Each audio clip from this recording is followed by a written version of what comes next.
वहां पे जहां पे एक व्यक्ति, एक जानवर नहीं जाता होगा, वहां पे कम से कम 1.5 करोड़ रुपए की लाइट लगाया है। एक जानवर, व्यक्ति नहीं, व्यक्ति तो जाता ही नहीं है और जानवर भी नहीं जाता है वहां पे। 1.5 करोड़, अपने खेत के अगल बगल 1.5 करोड़ रुपए की लाइट लगाया है। भारतीय जनता पार्टी का चेयरमैन होना चाहिए।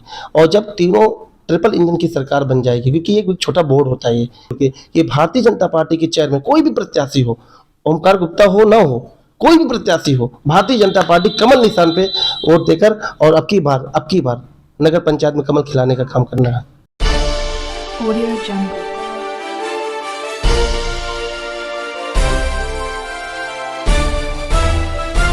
Audio Jungle।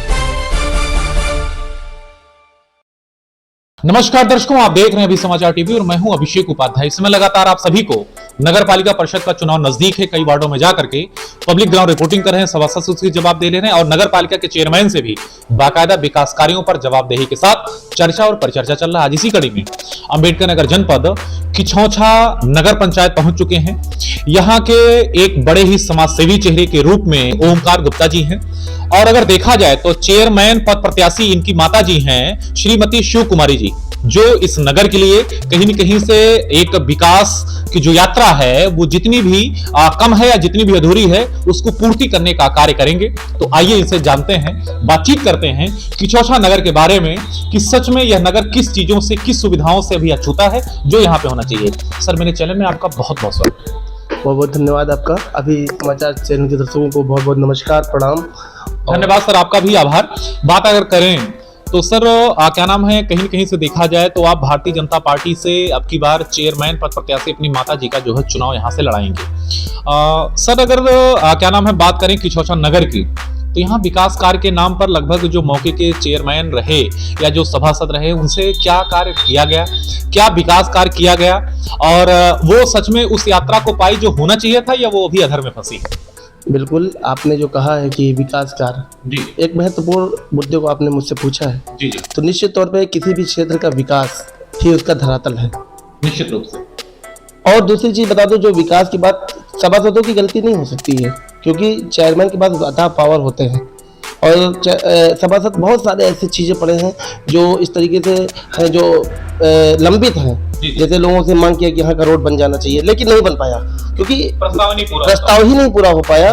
और चेयरमैन विशेष अपने अपने निजी कार्य है उसको करने में व्यस्त रहे पूरे 5 साल, और कहीं अपने खेत में लाइटिंग 1.5 करोड़ का 2 करोड़ का इस तरीके से लगा दिया, अपना विकास किया। समाज का कोई विकास नहीं हो सकता, निजी घर का, निजी परिवार का, निजी जीवन का विकास कर रहे हैं। बिल्कुल बिल्कुल, आप देख लीजिए, आप जाइए धरातल पे देखिए, वहां पे जहां पे एक व्यक्ति, एक जानवर नहीं जाता होगा, वहां पे कम से कम 1.5 करोड़ रुपए की लाइट लगाया है। एक जानवर, व्यक्ति नहीं, व्यक्ति तो जाता ही नहीं है और जानवर भी नहीं जाता है वहां पे 1.5 करोड़ का, अपने खेत के अगल बगल 1.5 करोड़ रुपए की लाइट लगाया है।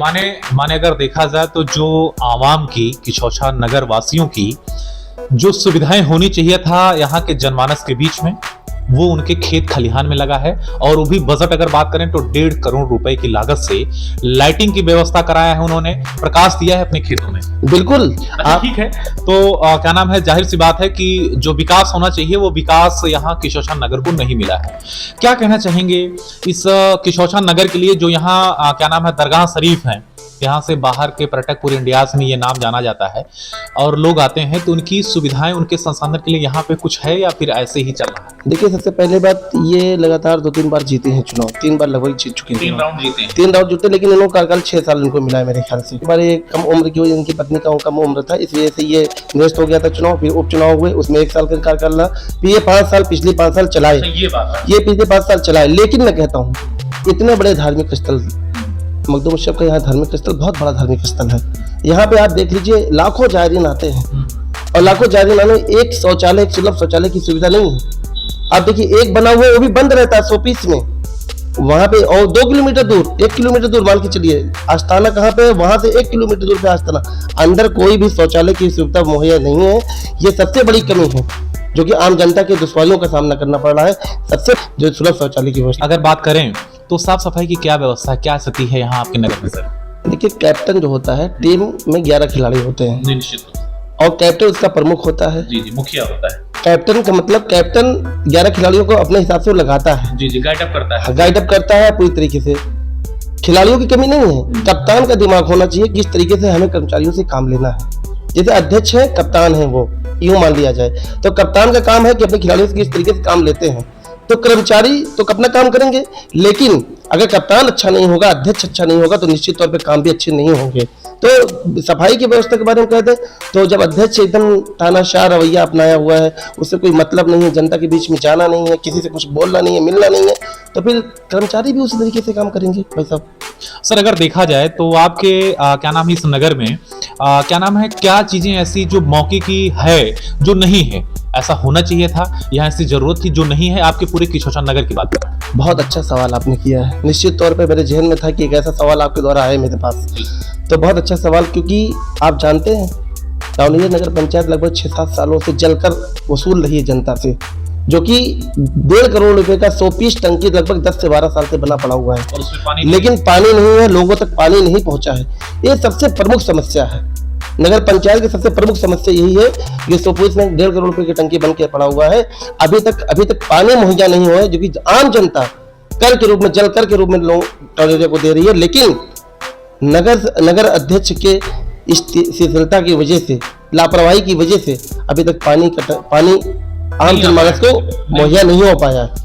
माने अगर बात किया जाए तो लोग वाटर टैक्स अदा कर रहे हैं, तो इन बदले में उनकी जो क्या नाम है पानी की सप्लाई होनी चाहिए, उनके घर तक, उनके दरवाजे तक पहुंचना चाहिए, वो नहीं है, खाली उसका भुगतान कर रहे हैं। ठीक है, क्या नाम अगर इस कड़ी में बात करें तो इसके साथ में क्या नाम है यहाँ साफ सफाई की क्या व्यवस्था रहती है, क्योंकि सुप्रीम कोर्ट का एक आदेश है कि बच्चे स्कूल जाने के पहले कूड़ा उठ जाना चाहिए जगह जगह से, लेकिन क्या स्थिति है कि बच्चे स्कूल जाते हैं और चले भी आते हैं, कूड़ा पड़ा रहता है, या साफ सफाई के बारे में क्या कहना चाहिए? देखिए, दरगाह एक धार्मिक स्थल है, यहाँ पे लगभग 1-1.5 लाख लोग बाहर के लोग रहते हैं, तो निश्चित तौर पे यहाँ भीड़ बहुत है।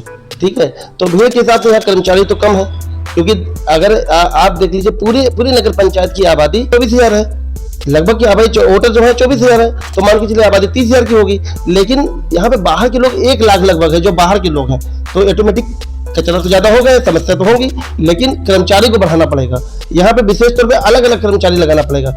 समस्या तो कूड़े की है, यहाँ पे उठता है, लेकिन पूरी तरीके से साफ सफाई से संतुष्ट नहीं है जनता यहाँ की। अच्छा, तो ठीक है, क्या नाम है सहमत नहीं है, माने जिस ढंग से यहाँ पे सफाई होना चाहिए उस ढंग से, उस रवैये से नहीं है। बात अगर करें तो आपके यहाँ क्या नाम पहले 12 वार्ड थे, पर सीमन के अकॉर्डिंग यहाँ वार्ड बढ़ाए गए, 17 वार्ड किए गए, तो वार्ड बढ़ाने से विकास हुआ है या फिर क्या नाम विकास करने से विकास होगा, इसमें क्या कहना चाहिए? देखिए, जो वार्ड बढ़े हुए हैं, क्योंकि पहले दरगाह की चौचा था, नगर पंचायत सब कुछ चौचा में दरगाह की चौचा था, अब बसखारी एक कस्बा जो इस नगर पंचायत का दिल कहा जाएगा, बसखारी एक मुख्य बाजार है, वहाँ पे ब्लॉक है, वहाँ पे थाना है, वहाँ पे जिला प्राथमिक स्वास्थ्य केंद्र है, तो सारी चीजें जो सरकारी का वो वहाँ पे है, तो निश्चित तौर पे बसखारी की वजह से विकास तो होना चाहिए था, लेकिन विकास में जीरो, बसखारी में विकास जीरो के नाम पे है, बसखारी में कोई विकास ही नहीं हुआ है। और रही बात कुछ ग्रामीण क्षेत्र भी नगर पंचायत में है, वहाँ पे आप जाएंगे धरातल पे ना, तो आपको अफसोस होगा कि आखिर चेयरमैन ने किया क्या, कुछ नहीं किया, विशेष लोगों को फायदा पहुंचाया, अपने लोगों को फायदा पहुंचाया, और जनता के बारे में कोई ख्याल ही नहीं इनको। तो माने जो ईओ हैं मनोज कुमार सिंह हैं, और जो मौके के क्या नाम है नगर पालिका के अध्यक्ष हैं, वो क्या नाम प्रतिनिधि के रूप में अगर देखा जाए तो सैयद गौस अशरफ जी हैं, तो इनके क्या नाम है कार्यों से, इनकी क्रिया प्रतिक्रिया से आप संतुष्ट हैं? देखिए, मैं अध्यक्ष की कार्य पद्धति तो एकदम संतुष्ट नहीं हूँ, लेकिन रही बात ईओ की, तो ईओ से हम लोग, क्योंकि वो शासन में है, शासन से प्रशासनिक कर्मचारी हैं, और हम लोग सरकार में हैं, उत्तर प्रदेश की सरकार में हम लोग हैं, हम भारतीय जनता पार्टी के कार्यकर्ता हैं, उनकी सरकार में है, तो निश्चित तौर पे हम लोग जो कहते हैं उनसे, तो यदा कदा हम लोगों की बात तो वो सुनते ही हैं, और हम लोग कराते भी हैं उनसे काम, तो उनसे बहुत असंतुष्ट नहीं है, लेकिन हाँ वो एक ठीक ठाक है। तो अगर देखा जाए तो चुनाव नजदीक है और कई पद प्रत्याशी मैदान में हैं, कुछ पुराने चेहरे हैं, कुछ नए चेहरे भी आ गए हैं, और कुछ गद्दावर चेहरे हैं, क्या क्या चुनाव में आ गए, तो इनको क्या कहना चाहेंगे, और साथ में आपके चुनाव की तैयारियां कैसी हैं? देखिए, मेरे चुनाव के बारे में तो जनता बताएगी, और जो रणनीति मेरी है वो रणनीति जनता जानती है, लेकिन जो कुछ गोपनीय बातें वो नहीं कही जा सकती हैं टीवी चैनल पे। लेकिन मैं कह रहा हूँ कि जो गद्दावर नेता है, गद्दावर नेता के लिए एक मैसेज मेरा है कि वो गद्दावर हैं, लेकिन ये जान ले वो कि ये मोदी जी की और योगी जी की सरकार है। उनके लिए विशेष तौर पे मैं कहना चाहूँगा कि ये योगी जी और मोदी जी की सरकार है, इसमें कोई गद्दावर नहीं। लोग, ऐसे लोगों के लिए तो विशेष तौर पे मैं कहना चाहूँगा कि वो वोटरों को धमकाए मत। मुझे सुनने में आया कि वोटरों को धमका रहे हैं, कि ये मैं ऐसा कर दूंगा, मैं वैसा कर दूंगा, तो ये योगी जी की सरकार है। श्रीमान जी, आप चुनाव लड़िए मैदान में, ये निष्पक्ष तरीके से आपने अगर कार्य किया है तो निश्चित तौर पे जनता आपको चुनेगी। और हमने अगर कार्य किया है, और मेरी तैयारी मैं बता दूं, हम तो डोर टू डोर 4 बार डोर टू डोर सबके घर जा चुके हैं। ठीक है, तो बात आपने मुद्दे की किया है। चेयरमैन के घर कितना वोट है? उनके घर में अगर उनको माना जाए, उनके पूरे घर की बात मानी जाए, उनका पर्सनल माना जाए तो वो उनका 2 वोट, उनकी पत्नी का और उनका, उनके बच्चे नहीं है और माना जाए तो 2 वोट है, लेकिन उनके पूरे खानदान को मिला दिया जाएगा तो लगभग मेरे ख्याल से 150, 175, 180 वोट होगा, इससे ज्यादा नहीं होगा। जनता आपका ही चुनाव क्यों करे? ऐसा क्या क्वालिटी है आप में, ऐसा क्या खासियत है कि जनता बाकी ऑप्शन को छोड़कर आपका ही चुनाव करे? बहुत अच्छा सवाल है। बिल्कुल, जनता मेरा चुनाव किस लिए करेगी मैं आपको बताता हूँ। देखिए, मैं अभी चुनाव बहुत ज़्यादा 3-4 महीने से पीक पे था। जी। अब चुनाव आगे 4-5 महीने के लिए आगे चला गया, लेकिन हम लोग निरंतर 5-6-7 सालों से जनता के बीच में लगे हुए हैं, दुख सुख में पहुंचने का काम किए हैं। आप पता कर सकते हैं, जैसे हम तो अपने मुंह से ये बात कह रहे हैं, लेकिन आप जनता से पता कर लीजिए चीज को। जो आपकी मेहनत है वो आप बता रहे हैं। दूसरी चीज, बेबाकी से अपनी बात रखना। अगर किसी की बात हुई, अगर 2 पक्ष में कोई बात हुई तो सही पक्ष की बात बेबाकी से रख लेना। 12 बजे रात में अगर मुझे कोई फोन कर दे, कोई जनता का कोई व्यक्ति जिसको मैं जानता नहीं हूँ, कि कहते मेरी गाड़ी पकड़ लिया है, तो सबसे पहले छुड़ाने का काम ओमकार गुप्ता करता है। छुड़ाने का काम करते हैं, सही में वो छुड़ाने लायक पात्र हैं कि नहीं? वो कहीं कहीं से कुछ गलत कार्य भी कर रहे हैं तो उसमें भी ओमकार गुप्ता को वो सम्मिलित है? बिल्कुल नहीं, गलत चीजों में तो कतई नहीं, लेकिन हाँ ये है कि छोटी मोटी गलतियां हो जाती हैं, छोटी मोटी सहयोग कर देते हैं, जैसे गाड़ी कोई पकड़ लिया अगर, लेकिन गलत। ठीक है, जनता आपका समर्थन करती है, आपको अपना आशीर्वाद देती है और कहीं कहीं से चेयरमैन पद पर आपको, आपकी माता जी को आसीन करती है, सत्ता में कायम करती है। इसके बाद ऐसा 5-7 बिंदु क्या है जिस पे आप काम करना चाहेंगे किचौछा नगर के लिए, जो यहाँ के लोगों की सबसे बड़ी जरूरत है, उस पे आप काम करना चाहेंगे? तो मैं सबसे पहले उनको अपना धन्यवाद ज्ञापित करना चाहूंगा कि अगर ऐसा करते हैं, वो मुझे वोट देते हैं और मैं इस पद पे आसीन होता हूँ, समझे और मौका देंगे तो निश्चित होंगे, वो तो होंगे ही। विकास जो भारतीय जनता पार्टी का मूल मंत्र है, विकास, अगर भारतीय जनता पार्टी के लोगों को वो चुन के भेजते हैं तो निश्चित तौर पर तो विकास की गाथा लिखी जाएगी। योगी जी ने प्रदेश में और मोदी जी ने देश में विकास की गाथा लिखी दी है, तो नगर हो जाएगी। तो निश्चित तौर पर विकास की जो गाथा है, विकास का जो पहिया बहुत तेजी से आगे रूपांतरण बनेगा। और अगर देखा जाए तो कहीं कहीं से एक सक्रिय पार्टी का कहीं कहीं से एक व्यक्ति रहेगा, क्योंकि आपके पार्टी का ही स्लोगन है भारतीय जनता पार्टी का कि सबका साथ, सबका विकास और सबका विश्वास।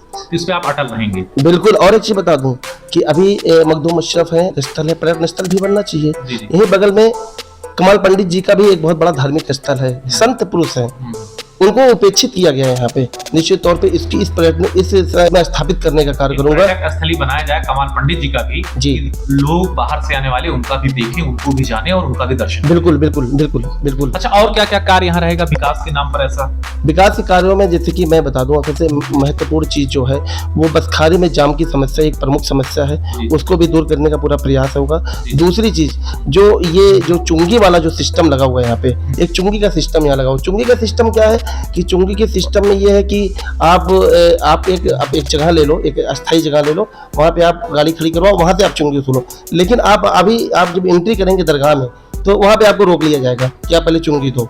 ये क्या है? एक गेट पास है कि चुंगी है, किस चीज का है? ये क्या, ये समझ में नहीं आता लोगों को, एक आम जनमानस को ये समझ में नहीं आता। तो इसमें सबसे बड़ी मुहैया कराना, एक जगह इनके लिए मुहैया करा दी जाएगी तो वहाँ पे आराम से। किस बात की चुंगी लेते हैं, किस बात की वसूली? क्योंकि ये ठेका होता है, मतलब तह में जाकर किसी का है नहीं, ये जैसे कि एक होता है, एक प्रोसीजर है इनका, ये 1-1.5 करोड़ का ठेका होता है साल में, उसके बाद ये वसूली करते हैं, छोटी गाड़ियां, बड़ी गाड़ियां और मेले वाली गाड़ियां वसूली करते हैं, और प्राइवेट गाड़ी से भी वसूली कर लेते हैं।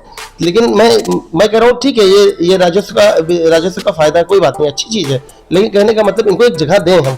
जैसे कि कहने का मतलब एक निश्चित व्यवस्था बनाए, एक जगह बनाई जाए, वहाँ शौचालय हो, वहाँ पे एक बोर्ड लगे, वहाँ यहाँ बिजली, पानी, सड़क, आवास, राशन कॉलोनी में क्या क्या असर रहेगा सर जो आप करना चाहेंगे? प्रधानमंत्री आवास योजना है, अभी बहुत सारे लोगों को मिल चुका है, लेकिन अभी बहुत लोगों को बाकी है, जो जरूरतमंद है। हाँ, अभी बहुत लोगों को बाकी है।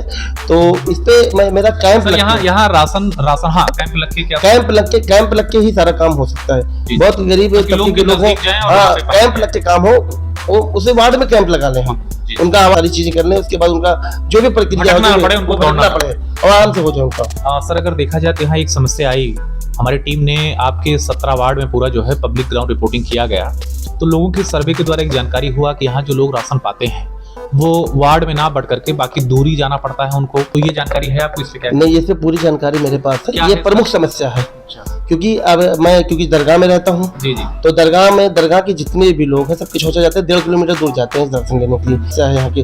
तो इस समस्या पे मैं चेयरमैन का चुनाव लड़ूं या पार्टी मुझे आशीर्वाद दे, इससे नहीं मतलब है, लेकिन इस समस्या को लेकर मैं 2-4-10 दिन के अंदर में ही जाऊंगा एडीएम साहब से मिलके, क्योंकि ये चेयरमैन से इससे कोई बहुत मतलब नहीं है। ये कहना चाहेंगे हमारे चैनल के माध्यम से अपने नगरवासी को? देखिए, मैं यही कहूँगा कि जिस तरीके से श्री माननीय नरेंद्र मोदी जी देश में और प्रदेश में योगी जी महाराज जी जो सरकार चला रहे हैं, निश्चित तौर पे उनके विकास कार्यों को आप देखिए। बस ज़्यादा कुछ नहीं कि यहाँ पे भारतीय जनता पार्टी का चेयरमैन होना चाहिए, और जब तीनों ट्रिपल इंजन की सरकार बन जाएगी, क्योंकि ये कोई छोटा बोर्ड होता है, क्योंकि ये भारतीय जनता पार्टी के चेयरमैन कोई भी प्रत्याशी हो, ओमकार गुप्ता हो ना हो, कोई भी प्रत्याशी हो, भारतीय जनता पार्टी कमल निशान पे वोट देकर और अब की बार नगर पंचायत में कमल खिलाने का काम करना है। ठीक है सर, क्या नाम है, हमारे प्रश्नों के बाद भी आपके जहन में, आपके दिमाग में कोई अगर बात हो, कोई बिंदु हो जो मैं ना पूछ पाया हूं, अगर आप कहना चाहते हैं तो आपका स्वागत है। बिल्कुल, एक बिंदु और है जी। देखिए, मुझे एक बहुत दुख की बात है, हमारे दरगाह में एक देवस्थान है, दीवारे बाबा के नाम से जाना जाता है, और किसी अप्रकृति के लोगों ने उसको कहीं से कुछ ठेस पहुंचाई, तो उस तत्काल उसमें डीएम साहब आए थे और एडिशनल साहब आए थे, सब लोग आए थे। तो बगल में आरबीसी की तालाब है, और उसको मैंने एक मांग किया था और कहा था डीएम साहब से, डीएम साहब इसको सौंदर्यीकरण करा दीजिए आप। लगभग 3.5 साल की बात है, तो 2.5 महीने के अंदर में पास हो गया। 3.5 साल हो गया, उसका टाइम बाढ़ हो गया, टाइम ओवर भी हो गया, और अभी लगभग 15 लाख रुपए उस पर खर्चा हुआ, 13 लाख रुपए लगभग रखे हुए हैं, लेकिन अभी तक उस निर्माण कार्य को प्रगति पे नहीं है। और क्योंकि इसके लिए मैंने लड़ाई लड़ी, डीएम साहब से कह के निवेदन करके लाया था, लेकिन यहाँ के चेयरमैन के उपेक्षित रवैये की वजह से। और गंगा जमुनी की जो तहजीब है, एक पक्ष ना लेकर के दोनों पक्षों पर पुरजोर कोशिश किया जाए, जिससे शांति कायम बनी रहे और किसी को कभी धार्मिक रूप से कोई आहत ना हो, कोई ठेस ना पहुंचे। तो दर्शकों, ये थे किछौछा नगर भारतीय जनता पार्टी के कार्यकर्ता माननीय ओमकार गुप्ता जी, जो अपनी माता जी को यहां से चेयरमैन पद प्रत्याशी के लिए अब की बार अग्रसर करेंगे। दर्शकों, हम आशा करते हैं हमारे कई प्रश्नों के बीच घिरे होने के बावजूद हर एक प्रश्नों को बड़ी ही बेबाकी से संतोषजनक आंसर किया। उम्मीद करते हैं हमारे वीडियोस, हमारे इंटरव्यूज आप सभी को बेहद रोचक और पसंद आया होगा। दर्शकों, हमारे टीम इनके जीत की शुभकामना भी करती है और साथ साथ में इनसे उम्मीद भी करती है कि अपने किए गए वादों पर ये पूरी तरीके से इसको सफल बनाएंगे और लोगों के बीच में वो सुविधाएं पहुंचाएंगे। दर्शकों, किसी नए जगह नए लोगों से आप सभी को कराते हैं मुलाकात, तब तक दीजिए मुझे अनुमति। धन्यवाद, नमस्कार सर। मेरा चैनल ज्वाइन करने के लिए आपका भी विशेष धन्यवाद। बहुत बहुत धन्यवाद आपका, विशेष तौर पे आप इतनी दूर से मेरे लिए आए।